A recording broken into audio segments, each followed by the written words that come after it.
मेरे दोस्त इसे बोलते हैं भाई बहन का अनोखा रक्षाबंधन। देखिए वीडियो के अंदर, फिर कमेंट करके बताना आपको ये वीडियो कैसा लगा और आप इन दोनों भाई बहन के बारे में क्या कुछ कहेंगे, कमेंट में ज़रूर बताइएगा। देखिए वीडियो को। अरे भैया कैसे हो? मैं बढ़िया, तू आ गई? अरे भाभी सो सॉरी, मुझे आने में लेट हो गया। रहने दो दीदी, आपका तो हर बार का यही है। मुझे भी अपने घर जाना है राखी बांधने के लिए।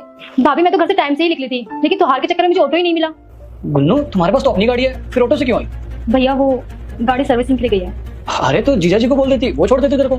हाँ दीदी, जीजा जी को बोल देते, वो आपको छोड़ देते, या फिर उनकी गाड़ी भी सर्विस के लिए गई है। अरे भाभी वो ये तो छोड़ो ना, भैया राखी तो बंधवा लो।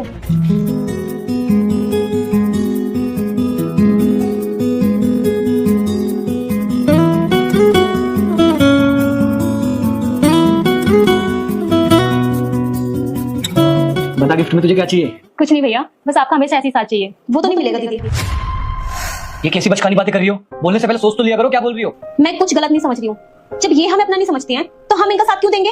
भाभी आप ऐसा क्यों कह रही हैं? आप नाराज हैं मुझसे? दीदी नाराजगी तो अपनों से की जाती है ना, और आप हमें अपना समझती हैं। भाभी ऐसा कुछ भी नहीं है। भैया आप ही समझाओ ना भाभी को। क्या हुआ करिश्मा, क्यों त्योहार वाले दिन गुन्नू का दिल दुखा रही हो? हुआ क्या है तुम्हें? मुझे कुछ नहीं हुआ है। राखी तो तुमने बंधवा ली ना अपनी बहन से, अब राखी का गिफ्ट भी दे दो। क्या ये करिश्मा, ये गुन्नू के घर के पेपर तुम्हारे पास कैसे? इस बात का जवाब दीदी ही देंगी हमें, जिन्होंने हमें बिल्कुल पराया कर दिया। गुन्नू क्या ये सब? सच में भैया मुझे खुद समझ में नहीं आ रहा ये सब कुछ। रुस्तम, ये दीदी के घर के पेपर्स हैं, जो दीदी ने अपना घर गिरवी रख दिया था। गिरवी? हाँ रुस्तम, गिरवी। और तुम्हें पता है दीदी ऑटो से क्यों आई है? हाँ हाँ, क्योंकि गाड़ी सर्विस पे है। नहीं, क्योंकि इन्होंने गाड़ियां बेच दी हैं और घर गिरवी रख दिया है। क्या गुन्नू, तेरी भाभी सही कह रही है? सॉरी भैया, मैं आप लोगों को बताने वाली थी, इनका बिजनेस में बहुत लॉस हुआ है, इसलिए हम लोगों को गाड़ी सब देखनी पड़ी और साथ में हमने घर भी गिरवी रखना पड़ा। मैं आपको बताने वाली थी। सॉरी भैया, सॉरी भाभी। दीदी अगर आप हमें अपना समझती ना, तो ऐसे पराया नहीं करती। अरे आपकी लाइफ में इतना सब कुछ हो गया और आपने हमें बताना जरूरी भी नहीं समझा। वो तो जिस बैंक में आपने अपना घर गिरवी रखा है ना, उस बैंक में मेरी फ्रेंड काम करती थी। उसने मुझे बताया कि आपने अपना घर गिरवी रख दिया बैंक में, वरना हमें तो कभी कुछ पता ही नहीं चलता कि आपकी जिंदगी में क्या चल रहा है। गुन्नू ये तुमने बिल्कुल भी सही नहीं किया।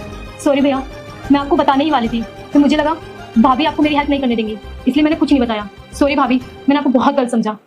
कोई बात नहीं दीदी, जो हुआ सो हुआ। मैंने अपनी एफडी तोड़वाकर आपका घर छुड़वा लिया है, और बाकी की बातें रुस्तम जीजा जी से कर लेंगे। और हाँ एक बात और दीदी, ननद और देवरानी के बीच में तो लड़ाई झगड़े चलते रहेंगे, और मैं आपको ताने ना हमेशा ऐसी देती रहूंगी।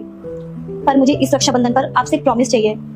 सुख में भले ही हम आपके साथ ना हो, लेकिन दुख हमेशा आप हमसे शेयर करेंगी, हमें बताएंगी। जब भी कोई प्रॉब्लम में आप होंगी, तो हम दोनों को जरूर आप अपनी बातें बताओगी ना? सॉरी भाभी, अगर आप जैसी भाभी हो तो कोई भी ननद मायके जाने से ना कतराए, और माँ का प्यार भी भाभी से मिल जाए।